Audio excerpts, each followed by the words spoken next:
Good afternoon, everyone. Thank you for joining us today for our webinar on Yes, You Can, savings, savings tips for people with disabilities. Um, my name is Michael Rausch, and I am the director of the Real Economic Impact Network at the National Disability Institute. Before we get started with our webinar presentation today, we do have a few housekeeping tips that we would like to go over, and I would like to introduce and turn it over to my colleague, Nakia Matthews, who will go over those details with us. Nakia? Thank you, Michael, and good afternoon, everyone. Oops, here we go. The audio for today's webinar is being broadcast through your computer. Please make sure that your speakers are turned on or that your headphones are plugged in. You can control the audio broadcast via the audio broadcast panel, which you see here. If you accidentally close this panel or if your sound stops, you can reopen the audio broadcast panel by going to the Communicate menu at the top of your screen and choosing Audio Broadcast. If you do not have sound capabilities on your computer, or if you prefer to listen to this webinar by phone, you can dial the toll or toll-free number you see here and enter the meeting code. Please note that you do not need to enter an attendee ID. We do have real-time captioning provided for this webinar. Those captions can be found in the Media Viewer panel, which appears in the lower right-hand corner of the webinar platform. If you do not see this panel, you may need to open the Media Viewer by selecting the Media Viewer icon in the upper right-hand corner. If you would like to make the Media Viewer panel larger, you can do so by minimizing some of the other panels like chat or Q&A.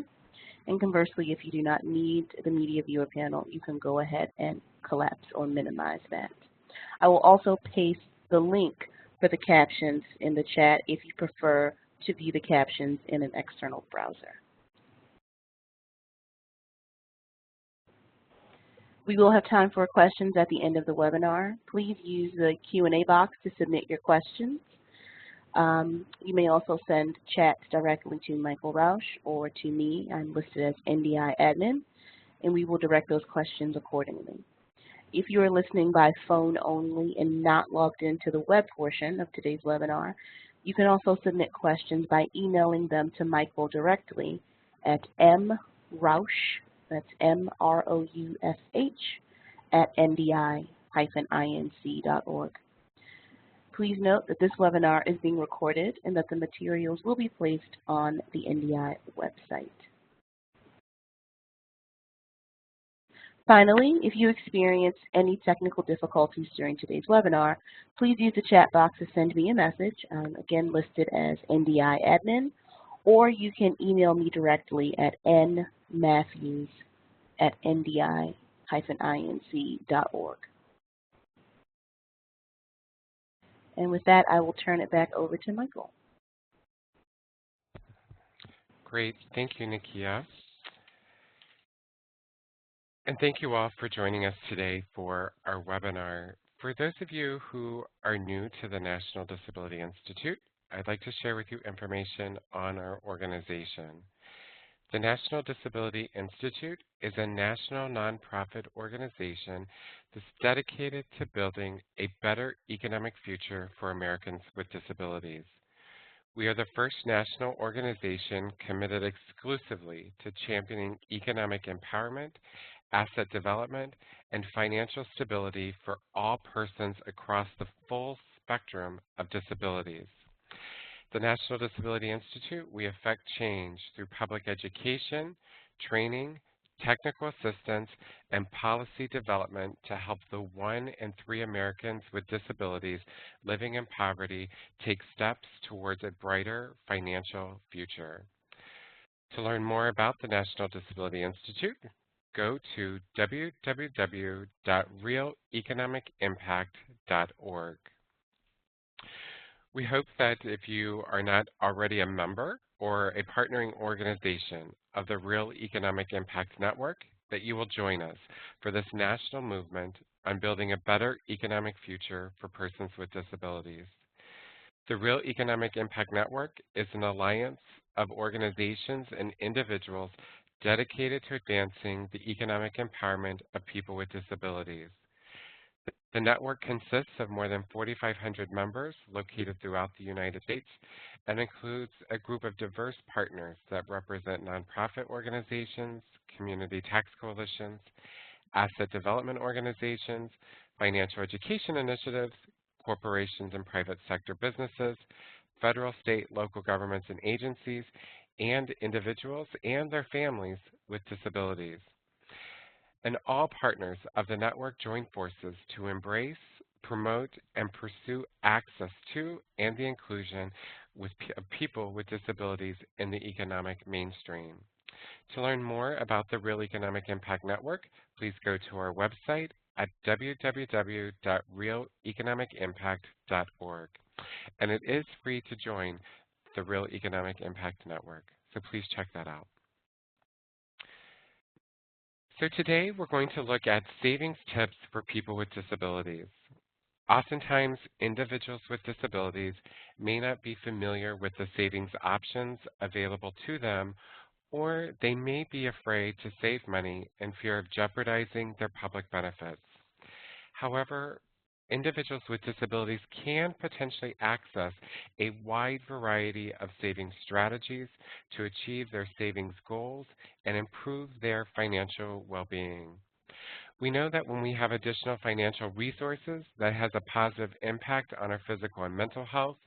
It creates new opportunities for us to participate in the community, and it also creates new expectations within the community of diverse partners. We are excited to partner with America Saves to leverage both of our networks and resources to expand opportunities for individuals across the spectrum of disabilities to increase their awareness of savings, but also to increase positive savings behaviors for persons with disabilities. So for today's webinar, we're going to provide an overview of savings options for individuals with disabilities. We're going to look at three potential options that individuals may be able to access if they qualify. The first one we're going to look at is ABLE accounts. We're also going to look at individual development accounts, the match savings program that allows individuals to save towards an asset building goal. Then we're also going to look at the Plan to Achieve Self-Support, which is a Social Security work incentive that allows an individual to save money to be able to support an employment goal that they have. Then next, we're going to look at America Saves. America Saves has a wide variety of resources and tools that individuals can access to help them create a positive financial or that positive savings behavior.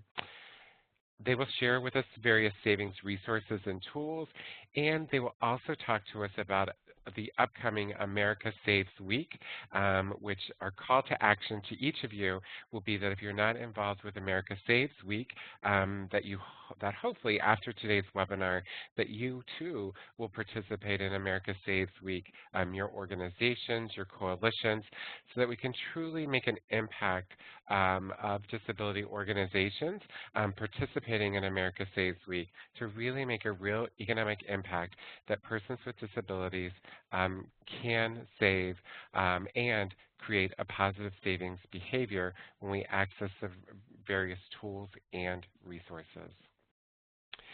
So to get us started and looking at the various savings options for that individuals with disabilities potentially can access, I'm excited to be joined by my colleague, Chris Rodriguez, who is the Senior Public Policy Advisor here at the National Disability Institute. So with that, Chris, I'm going to turn it over to you. Thank you, Michael. I really appreciate the opportunity to discuss these important and very impactful different avenues or tools that individuals with disabilities can take advantage of in order to try and supersede some of the more prohibitive policies around increasing economic mobility and financial self-sufficiency. So I really appreciate the opportunity to talk today.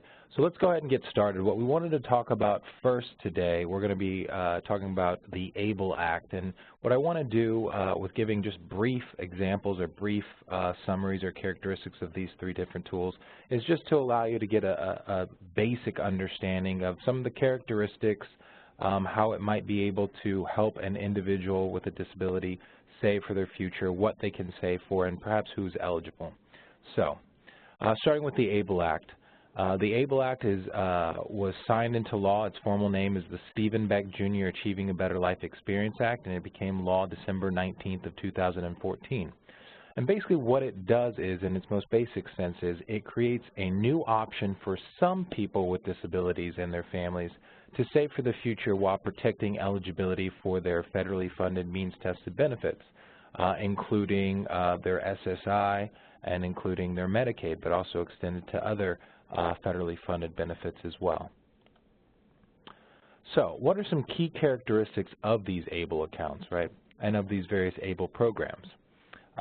There are eligibility requirements related to opening an ABLE account that speak to the age in which the individual first experienced his or her disability and related to the severity of the individual's disability. So in contrast to some of the other tools that we'll be discussing today, there is differing characteristics related to eligibility. Specifically in ABLE, it comes down to two. One, again, about the age of onset of the individual with disability, and that actually has to be that the individual incurred or had an onset of disability prior to their 26th birthday. And then it has to do with the severity of the disability. So not everybody with a disability will be eligible, but some will. Additionally, an eligible individual is not obligated to enroll in their state of residency. So there is a lot of misunderstanding in terms of not only who could be eligible, but where about they could enroll into these programs. When the bill was first passed in 2014, what it basically did was it allows states to develop these programs, and they're very similar in structure as a 529 college savings account. And each individual state has to take it upon themselves through state legislation to decide to implement the federal law and to build these programs. And originally, in order for an individual to take advantage of the benefits provided under the ABLE Act, they would have to enroll in their state of residency. About a year after the law was passed, Congress went back and decided to eliminate that. So as of today, provided that you meet the eligibility criteria related to opening an account, you can actually enroll in any program in the country that is offering national enrollment, of which is the vast majority of those programs, and we'll touch on that a little bit later as well. It's important to note that the designated beneficiary, that's the individual with a disability, is the account owner. This kind of differentiates these accounts from perhaps special needs trusts, where there's trustees that oversee the funds on behalf of the individual. That's not the case with ABLE accounts. In ABLE accounts, the person with a disability is the designated beneficiary and also is the account owner.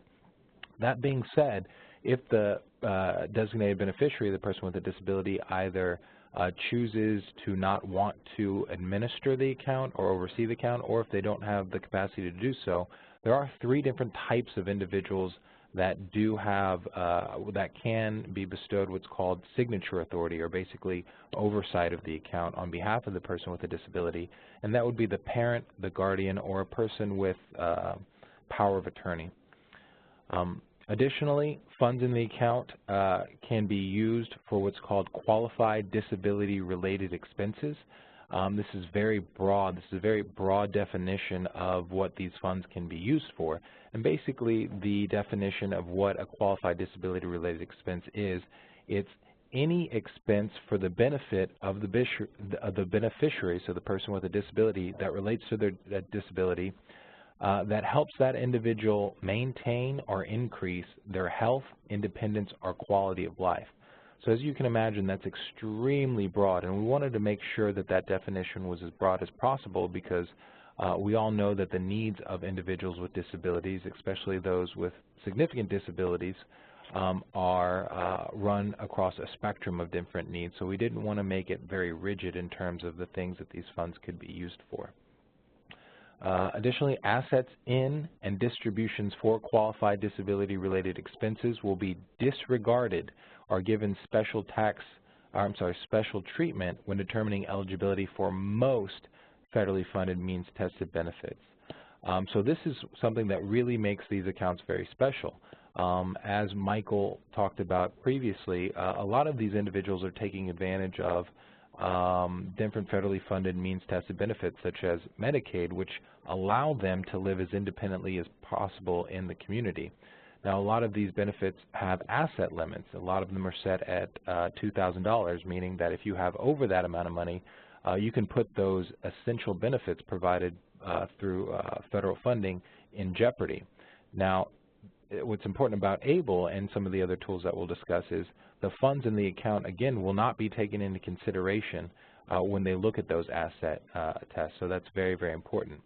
It is worth mentioning, however, that there is one exception, and that relates to supplemental security income, and that kicks in when the account exceeds $100,000. At that point, the individual's SSI cash benefit, the monthly benefit there, would be temporarily suspended until such time as the account falls back below $100,000. Even if it goes over the $100,000, while the SSI cash benefit will be suspended, all other benefits related to that eligibility will remain, including Medicaid.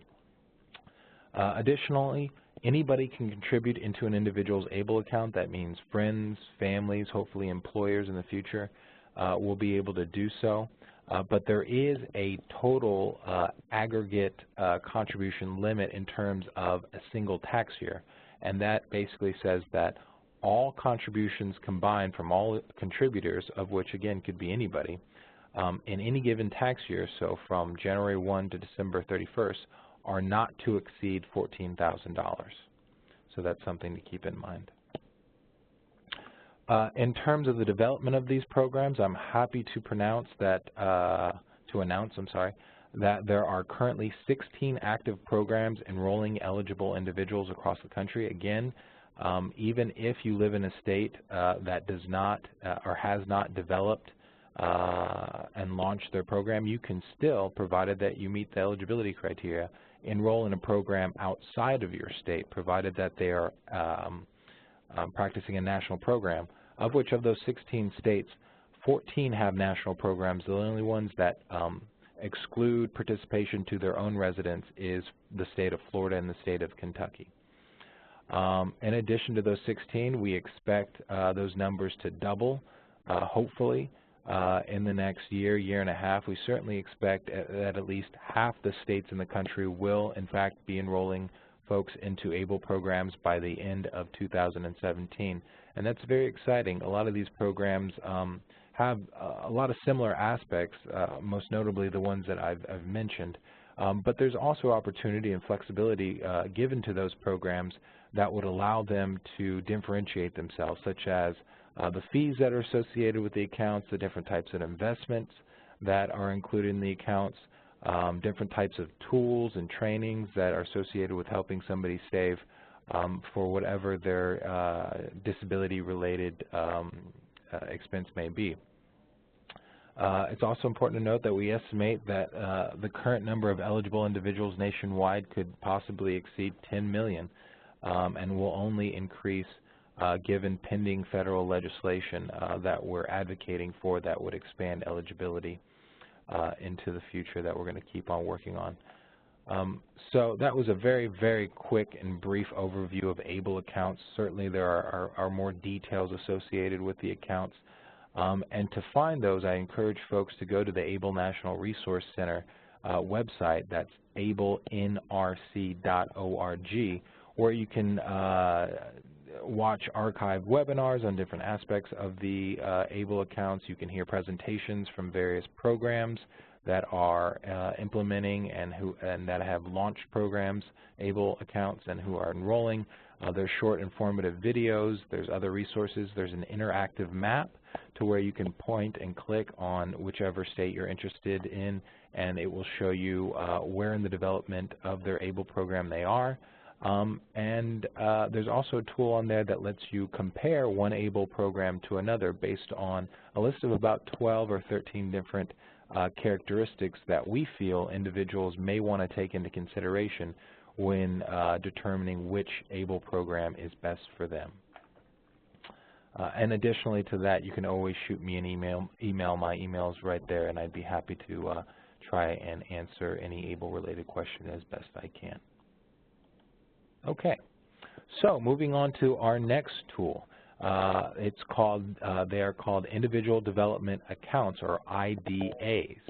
An IDA is a special bank account that helps low-income individuals and their families save for things related to education, for the purchase of their first home, or for funds that could help an individual start a business. Most IDAs are offered through programs that involve partnerships between local nonprofit organizations, also called IDA program sponsors, or with financial institutions. The IDA program sponsor recruits program participants and provides financial literacy classes, and additionally, they may also provide counseling and training for efficient saving practices and money management.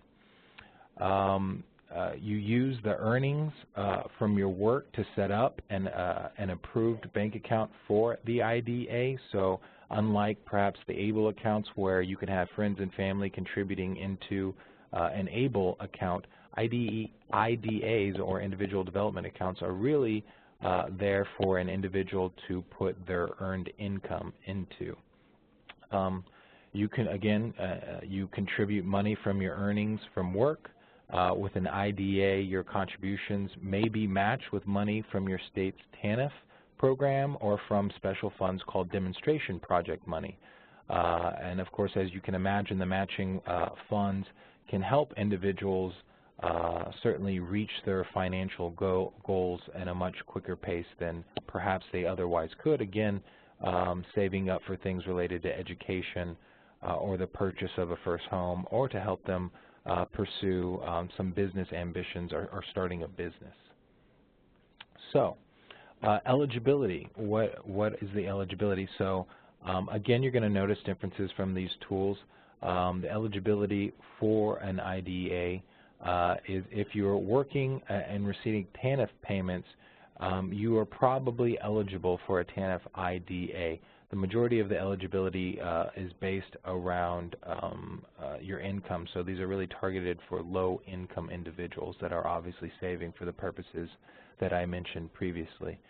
If you are working and either receive TANF or have low income and assets, you may be eligible for a demonstration project IDA, and as we discussed what that is previously. So again, obviously a lot of folks with disabilities who are receiving supports and services through programs such as Medicaid that have asset limits and income limits are going to be very concerned over how these types of accounts, ABLE, IDAs, past programs, the funds that are saved in those or matched in the case of some IDAs may affect their eligibility for those means-tested benefits. So it's important to note that your SSI, or Supplemental Security Income benefit, will not go down. In fact, on the SSA website, it says that it even might go up. This is because the earnings, the matching money that we discussed, and the interest that goes into your IDA do not count as your income or resources when figuring out your SSI benefit. So that's an incredible benefit, which allows folks, again, to try and save for their futures while not jeopardizing many of their federally funded means-tested benefits, in this case, obviously, their SSI benefit. So we pulled this, again, from Social Security Administration's website. It's the impact to show, at least in the circumstance of IDAs who have been around for much longer than, say, the ABLE accounts, what kind of impact can they have on real people? And it states that over the past decade, more than 85,000 IDAs have been opened in programs administered by more than 1,100 sites across the country. The impact of this initiative has resulted in more than 9,400 new homeowners, 7,200 educational purchases, and 6,400 small business startups and expansion purchases. So that's pretty exciting. Obviously, when utilized appropriately and responsibly, an IDA can certainly help an individual in terms of creating a more promising economic future and more stable economic future for themselves and their families. To find out more about IDAs, including IDA programs in your area, you can visit the link that you see in front of you or contact your state's TANF agency. So I'll leave that there for a second so folks can take a look. Okay. So moving on to the last tool that we're going to talk about today in terms of the various tools that can help an individual who may or may not be on public benefits pursue advanced economic independence and mobility while maintaining those benefits. I want to talk about what's called a PASS plan, or a plan to achieve self-support. A PASS plan allows a person with a disability to set aside otherwise countable income or resources for a specific period of time in order to achieve a work-related goal. So again, you're noticing that there are, in terms of what the individual can use the funds that they're saving for, there's different things from that they can be used for in an ABLE program, in an IDA, and now in a PASS program. Obviously, PASS really has to be geared towards purchases that will assist in that individual gaining employment and perhaps inevitably making enough income to where they feel comfortable getting off of SSI. The process typically works. The applicant finds out what training, items, and services they may need to reach a given work goal, and they include that in their PASS program, which actually has to be approved. A PASS can include supplies to start a business, school expenses, equipment and tools, transportation, uniforms, or other items and services you need to reach whatever that particular employment goal is that that individual has set out to achieve. The applicant finds how much these items and services will cost, and it's important to note that PASS can help the participant save to pay these costs. PASS lets persons with disabilities set aside money for purchases, installment payments, and down payments for things like vehicles, wheelchairs, or computers, so long, again, as they are needed to obtain or reach that individual's specific work goal. Again, resources you set aside for a plan do not count against the $2,000 per individual or $3,000 per couple limit in terms of eligibility for SSI. So eligibility. So any person who receives SSI benefits or who might qualify for SSI, or any person receiving SSDI, a similar benefit, or could qualify for SSI, may be able to have a PASS plan. There is no limit to the number of successful PASS plans a person may use in a lifetime. So for more information on that, I would encourage folks to go to the Social Security Administration's website and the link that you have in front of you there. That'll take you to a pretty comprehensive summary of what a PASS plan is. It's kind of in a brochure type format. And with that, I think we're going to hand it off to Ms. Lindsay Ferguson, and of course I'll be around later if anybody has any specific questions related to the three asset building tools that were just discussed. Great. Actually, Chris, this is Michael. So thank you so much for sharing that information. We do have some questions that have come in, but we will hold the questions until the end of the webinar. So thank you for sharing that information on potential savings options that individuals can access. So we're excited to have Lindsay Ferguson with the America Saves campaign um, to share some information with us on additional tools and resources. Um, on a personal note, Lindsay and I have known each other through our work through the Tax Coalition, and excited to be able to continue this work, our work together through the America Saves program. So we're very grateful to Lindsay, to her colleague Maddie Daniels, as well as to Nancy Register, who helped get this conversation going for the National Disability Institute and America Saves to partner together on a 3-year project to help expand the knowledge and awareness that savings is an option for individuals with disabilities. So we're very grateful to have Lindsay and her colleagues with us today. So with that, Lindsay, I'm going to turn it over to you. Excellent. Thank you, Michael. That was a great introduction, and on behalf of America Saves, we're really grateful to be a part of this conversation and be able to support the work that you guys are doing at NDI regarding saving and ensuring that individuals with disabilities have access to saving opportunities. And we think we have some really great resources to support those efforts, which I will share with you all here today. So as Michael mentioned, my name is Lindsay Ferguson, and I am the America Saves Campaign Outreach Manager. I do kind of have 3 kind of agenda items I want to cover with you today. We're going to talk about America Saves, who we are, what we do. We'll go into some of the resources and ways that NDI and America Saves have worked together to create opportunities for individuals to receive more information about saving, and then we will talk about America Saves Week, which is right around the corner, and that will be your homework after this webinar today, is to participate in America Saves Week coming up at the end of February.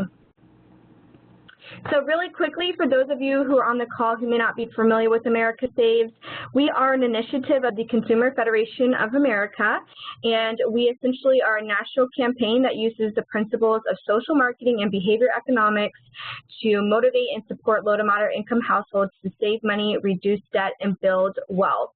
So I am so glad that we kind of fell in after Chris's presentation about savings tools, so that all of you are out there, you know, encouraging individuals to take advantage of these tools. And America Saves, we have some of the resources to continue that motivation and making sure that those financial actions and behaviors stick with an individual so they can accomplish their savings goals. So America Saves has been in existence for over 15 years. We are proud to say that we have reached over 500,000 savers, and throughout this conversation, when I use the word saver, I'm talking about individuals who have taken the America Saves pledge, which I will talk about here in a little bit. And we have the honor of working with over 60 local campaigns, which essentially are arms of America Saves, who are the boots on the ground for us, and they are promoting saving under this umbrella of America Saves, working with constituents and individuals on a daily basis. And then we also have the wonderful opportunity of working with over 2,000 organizations like NDI at a national level, and then we are also working with a lot of organizations at the local level, and I'm sure some of you may be on this call today. So thank you for the continued support, and we definitely couldn't do the work we do without the support from your organizations. So how are we encouraging saving? Pretty much as I just mentioned, we are working with tons of organizations, a different variety at the community level. We're working with financial institutions, nonprofits, academic institutions, government entities, you name it. And we are also providing materials, resources, and the infrastructure for these organizations to promote saving to individuals and the constituents that they work with. And then another key player that we work with America Saves is making sure that individuals have access to a financial institution that will provide no fee or low opening balance savings accounts. So we know that if we're out talking about the importance of saving and encouraging individuals to set savings goals. We want them to also have access to the right savings tools to do that. And Chris mentioned some really great ones that are exclusive to individuals with disabilities, and that was really reassuring to hear that if somebody has the desire to save, there are mechanisms and channels for them to do that. And then, of course, we have our annual savings platform, America Saves Week, where it's kind of a national call to encourage financial action and for individuals to set savings goals. So I did want to share with you some research that America Saves has been doing over the years and kind of go a little bit deeper into our overall program.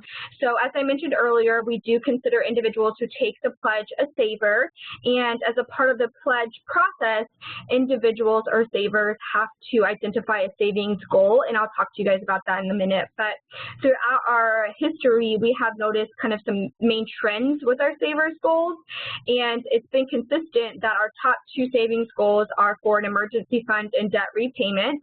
About 38% of our savers have chosen one of those two goals, and that is great for us to hear, and that is a message that America Saves tries to incorporate in all of our communications. That it's so important to have some type of an emergency fund, which is great for ABLE and for some of those savings tools that Chris mentioned, because that is building kind of that safety net if something was to happen, you do have access to some funds. We have seen a decrease in savers saving for retirement and home ownership. About 7 to 11% of our savers identify that as their savings goal, and I think we can kind of go into a little bit more about why that may be, maybe because of the housing crisis, et cetera, but that is a trend we've been seeing. And then we have been seeing an increase in individuals saving for education. So when Chris was talking about IDA accounts, that's a great way that we could support somebody who may be saving in an IDA account for education. We have some of the resources, tips, and tools to help them meet that goal of paying for education. And this is about 20% of our savers. Okay, there we go. And then every year, annually around America Saves Week, which again is coming up very soon, we do kind of do some national research outside of our saver pool, and we survey U.S. households just to kind of see what the status of saving looks like within our country. And so here are some statistics from the 2016 America Saves Week research we did, and I think that these numbers are pretty consistent year to year. We know that people aren't quite saving enough as we would like them to be, which kind of is good for us because we can continue to make these resources available to encourage and motivate more people to save and let them know, yes, you can save regardless of your situation. So this is just a snapshot of U.S. households in 2016. About 40% state that they have good or excellent progress in meeting their savings needs. Under half of U.S. households are saving at least 5% of their income. About 52% are saving enough for retirement with a desirable standard of living. We also ask savers or individuals how they're saving. What is the mechanism that you are choosing to save to meet your savings goals? And 43% of households are using a bank savings account. Under that is a credit union savings account at 20%, and then a checking account is at 10%. And then majority of U.S. households are making these savings habits through some type of direct payroll deposit, which we're trying to increase those numbers as well, because we know that in order for individuals to meet their savings goals, one of the best practices is to make that automatic through some type of direct deposit or automatic transfer. So this is the 2016 America Saves research. We are right now in the field doing our research for 2017, and we will be so excited to share that with you during America Saves Week. All right, so I mentioned earlier too that we have what we call America Save Savers, and these are individuals who have taken the pledge. And I'll talk to you about the pledge here in a minute, but we really wanted to take a snapshot of our committed savers. And these are savers who have taken the pledge and they have interacted with America Saves by either opening our emails or communicating with us via text message. and obviously taking our surveys like the one I'm presenting to you right now. And we are really pleased to say that individuals who have taken the America Saves Pledge and are what we call committed savers, the Pledge and America Saves resources are making an impact on helping them meet their savings goals. So in this chart right here, it's just saying that twice as many committed savers are saving regularly after taking the pledge. So a big piece of taking the America Saves Pledge is that America Saves, we're able to follow up with those individuals with motivational resources that are associated with their particular savings goal. And I'll show you an example of those in a minute, but we're really pleased to see that those messages are helping savers achieve their savings goals. And then this slide also just kind of shows the same thing. Committed savers, since taking the pledge, how successfully have they been in reaching their savings goals? And well over 50% of them have reached their savings, has been somewhat successful or very successful in meeting their savings goals. So essentially, America Saves really believes that almost everybody can save, and I think it was really great that NDI and Chris were able to share with us more ways that that statement can be true, that regardless of if you are an individual with disability, you can still have opportunities to save, and we really want to support that through some of the resources and motivational message that we can provide.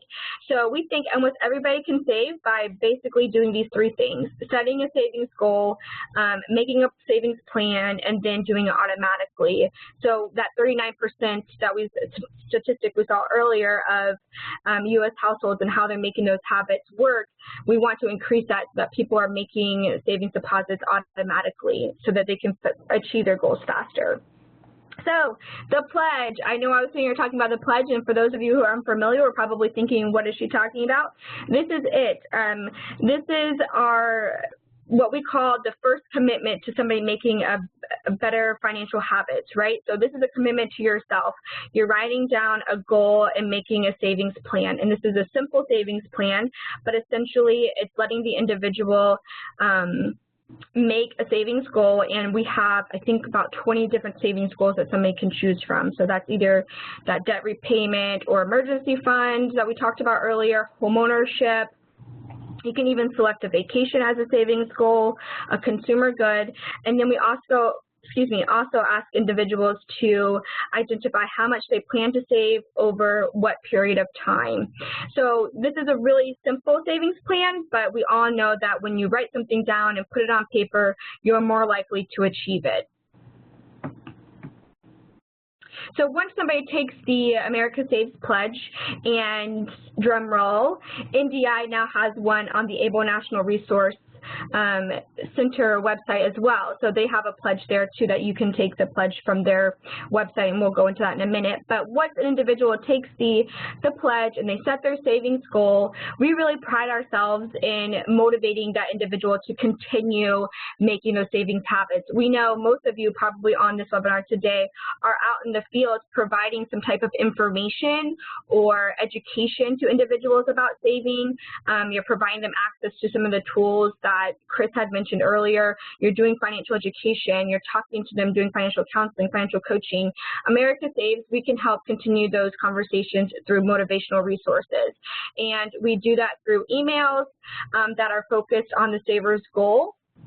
And they are like tips, resources, tools, and this with the piggy bank smash is just an example of one of the email communications that we sent out recently.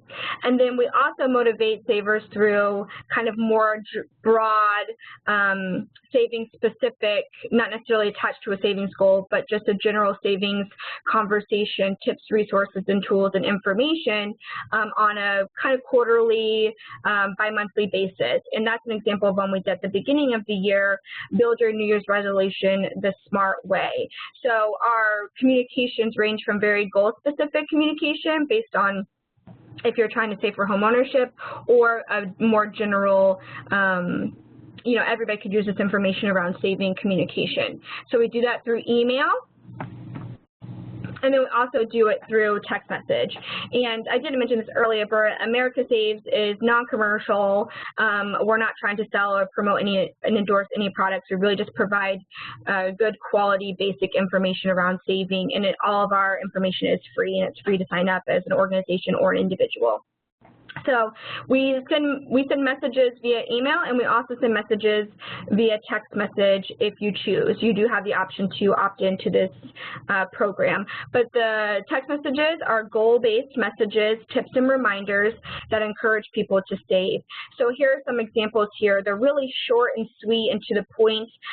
This first one states, with each savings deposit, you are one step closer to getting out of debt. Have you made your deposit this month?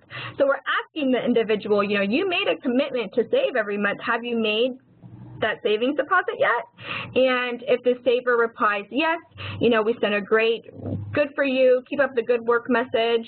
If they reply no, we understand that life happens, and we automatically refer that individual to maybe 5 ways that you can find $5 this month to save.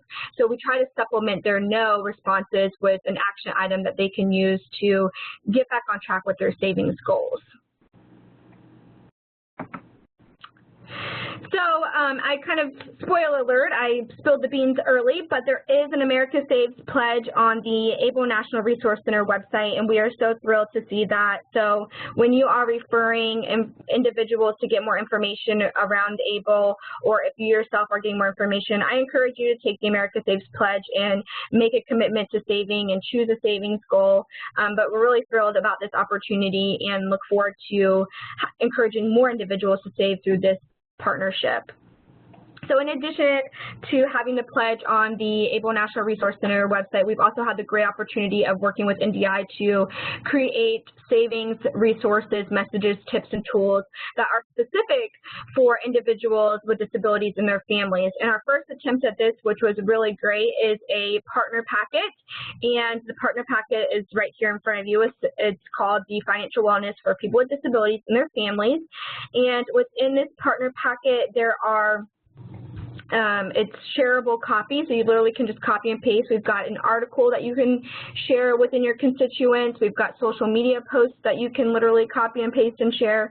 We've got tons of resources that are available for you as well. So I encourage all of you to check out this partner packet. Feel free to use any of the content within it to promote saving to the constituents that you serve, specifically with peoples with disabilities. And there will be more to come on these types of resources as well down the line, but that one now is available at americasavesweek.org, and I encourage all of you to check it out. So, I'm sorry, americasaves.org. America Saves Week is what I'm going to talk about now. So, America Saves Week is right around the corner, and it is an excellent way for you all to get your toes wet with America Saves and start this conversation about saving and promote and encourage saving within the community that you serve, live, work, etc. And America Saves Week is co-coordinated by America Saves and the America Savings Education Council. And essentially, it's an annual opportunity for individuals to assess their financial actions and their savings goals, but it's also an opportunity for organizations like all of you work with on the call to promote saving and promote better financial behaviors within the communities and constituents that you serve. So it's an annual time for financial action. And you're asking, when is America Saves Week? It is February 27th through March 4th. So please jot down those dates, and I encourage you to participate. So last year for America Saves Week, we were able to reach nearly 34 million individuals. We reached almost 400,000 people through community events, financial counseling, workshops, tax sites, etc. And there's that pledge again. We had over 40,000 individuals make a commitment to saving or recommit to saving, which is what we call repledging to save. And then, of course, we had that 2,000 organizations sign up to participate.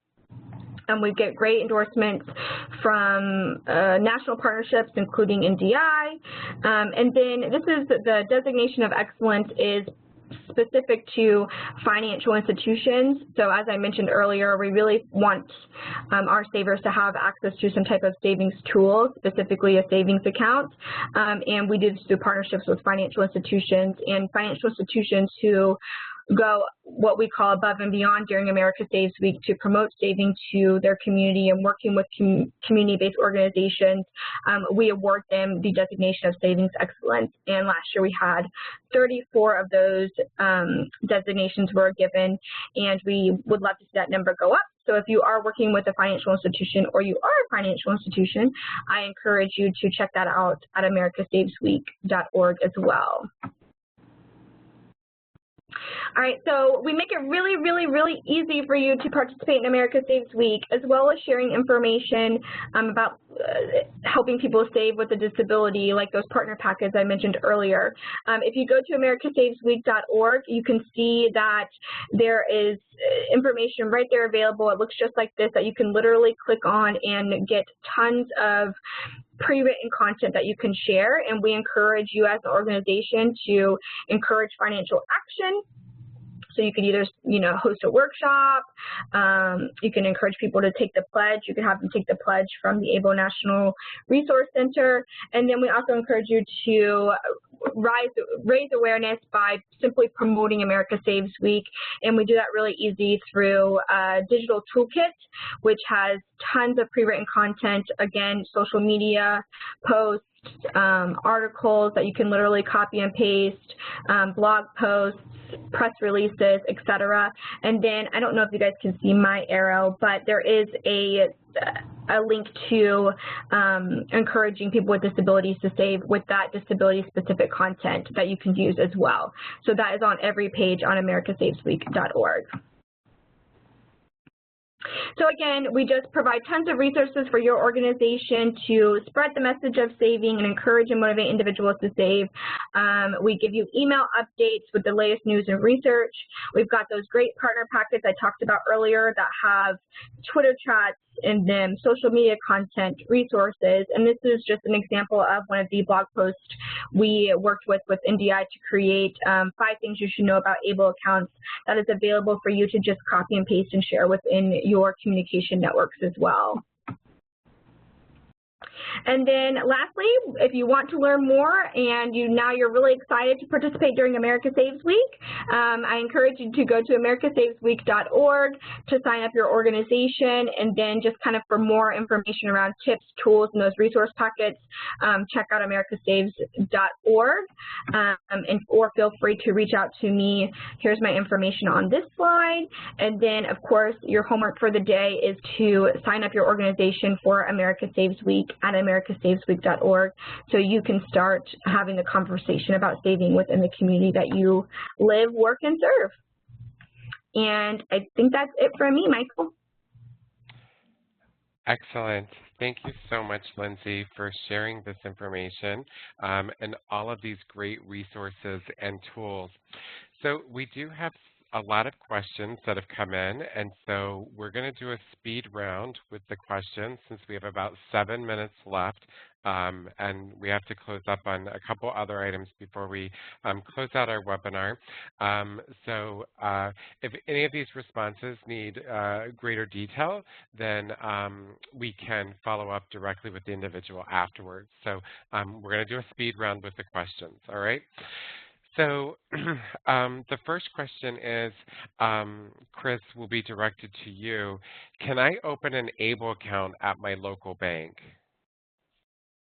Hi, Michael. Yes, that is a very good question. So it's important to understand that in an effort to keep these ABLE accounts as cost-effective as possible so that anybody can enroll in them and open an account, all of the enrollment and the maintenance, maintaining of the account is actually done online. So you will not be walking into a brick-and-mortar bank to set these accounts out. In fact, at this point, I think if you were to go into your local bank, they probably wouldn't be aware of what exactly an ABLE account is. Again, if you go to the ABLE National Resource Center website, you can see the different programs. If you click on that, it'll take you to one of those program-specific web page. At that point, you'll be given instructions on how to enroll via online and how to maintain that account all online. Great. So the next question that we have here is, we'll direct it to you, Lindsay, is that, do I have to put money in an America Saves specific account if I take the pledge? No, we have no access to your account or anything like that.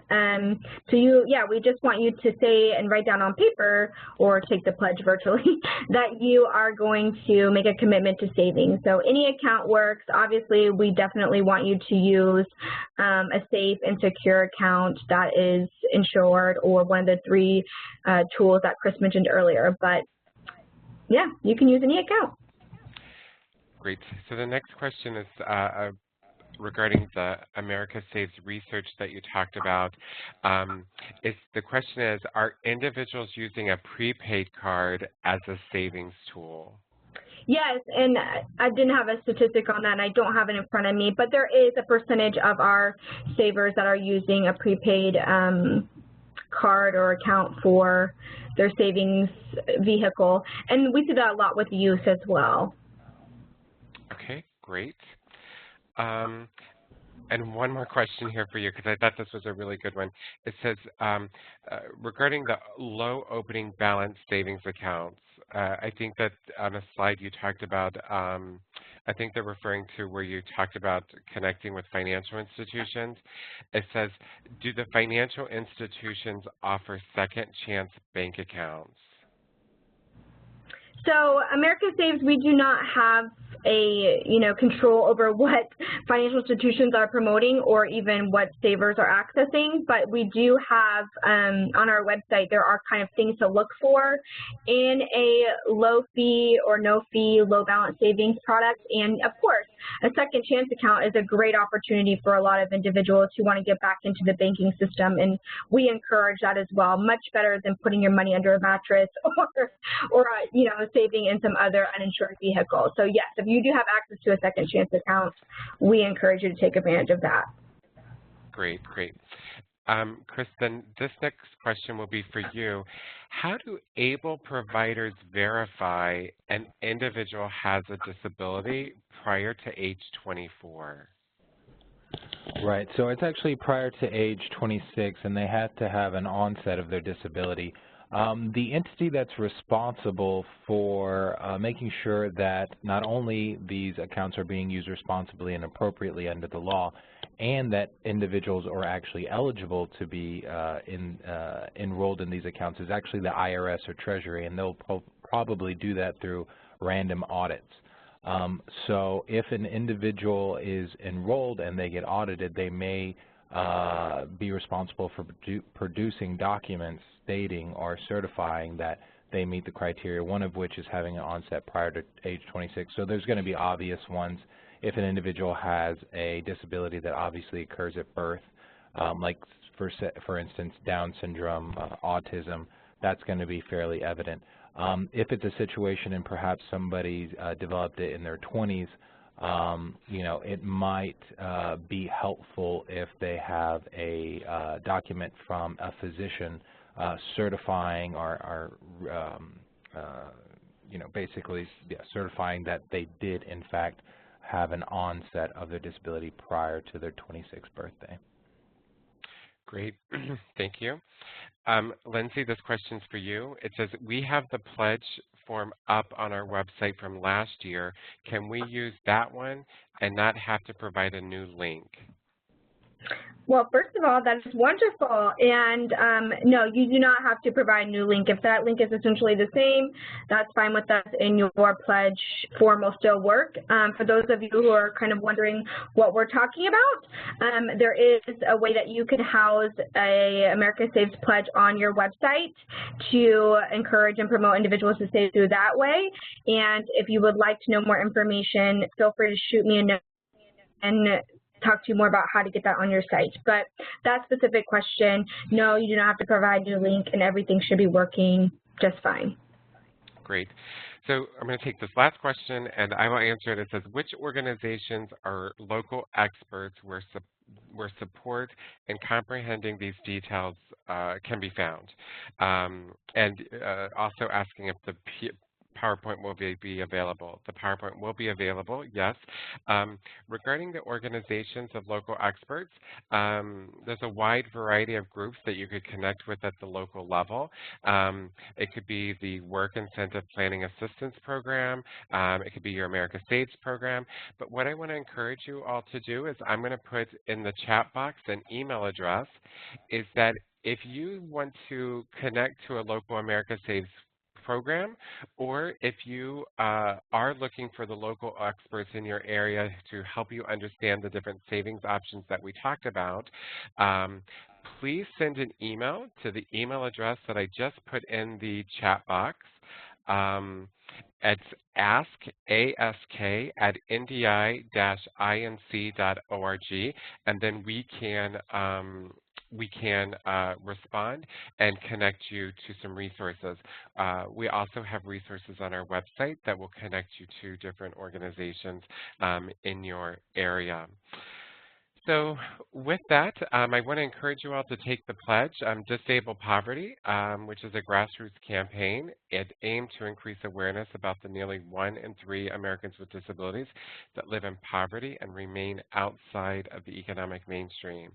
To take the pledge, go to disablepoverty.org.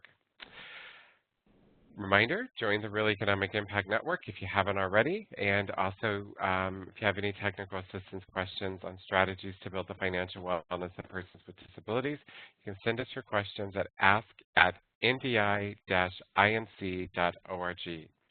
I'd like to say thank you so much to my colleague Chris Rodriguez, to Lindsay Ferguson with America Saves, and her team for putting putting this together and with this collaboration.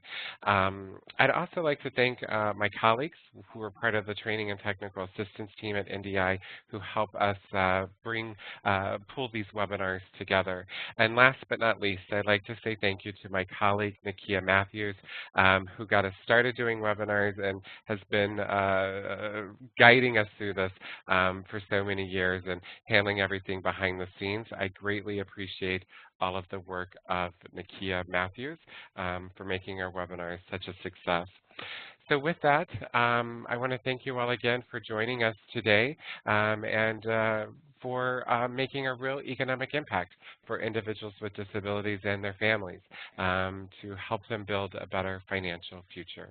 We look forward to connecting with you next month for our webinar in March, so be on the lookout for that e-invite that will be coming out.